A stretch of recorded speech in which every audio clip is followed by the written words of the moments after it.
I'd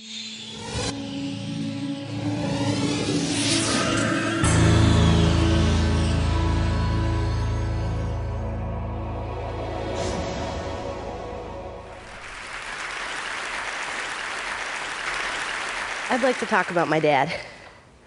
My dad has Alzheimer's disease. He started showing the symptoms about 12 years ago, and he was officially diagnosed in 2005. Now he's really pretty sick. He needs help eating. He needs help getting dressed. He doesn't really know where he is or when it is. And it's been really, really hard. My dad was my hero and my mentor for most of my life, and I've spent the last decade watching him disappear.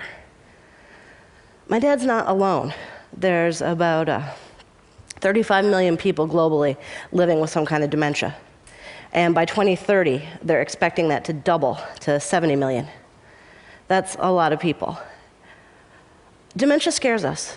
The confused faces and shaky hands of people who have dementia, the big numbers of people who get it, they frighten us. And because of that fear, we tend to do one of two things. We go into denial.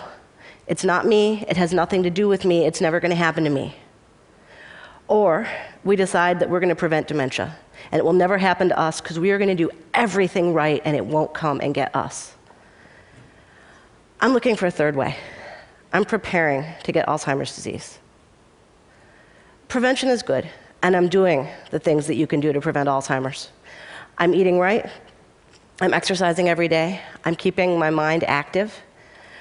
That's what the research says you should do. But the research also shows that there's nothing that will 100% protect you. If the monster wants you, the monster's going to get you. That's what happened with my dad. My dad was a bilingual college professor.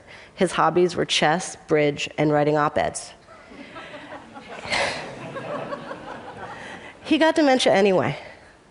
If the monster wants you, the monster's going to get you, especially if you're me, because Alzheimer's tends to run in families. So I'm preparing to get Alzheimer's disease. Based on what I've learned from taking care of my father and researching what it's like to live with dementia, I'm focusing on three things in my preparation. I'm changing what I do for fun. I'm working to build my physical strength. And this is the hard one. I'm trying to become a better person. Let's start with the hobbies. When you get dementia, it gets harder and harder to enjoy yourself.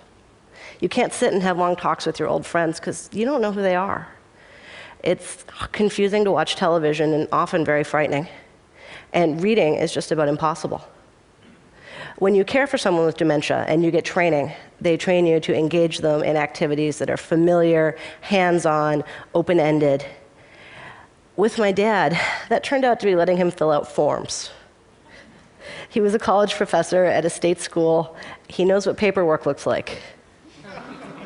He'll sign his name on every line. He'll check all the boxes. He'll put numbers in where he thinks there should be numbers. But it got me thinking, what would my caregivers do with me? I'm my father's daughter. I read, I write, I think about global health a lot. Would they give me academic journals so I could scribble in the margins? Would they give me charts and graphs that I could color? So I've been trying to learn to do things that are hands-on.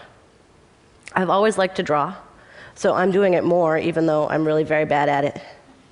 I am learning some basic origami. I can make a really great box.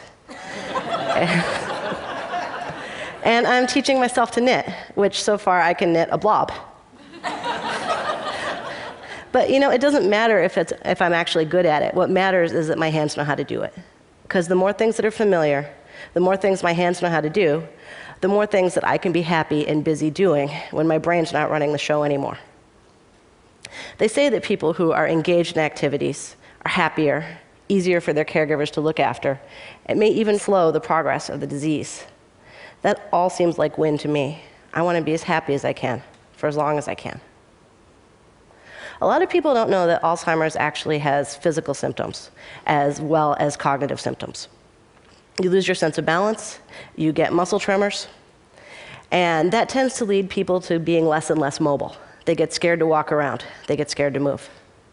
So I'm doing activities that will build my sense of balance.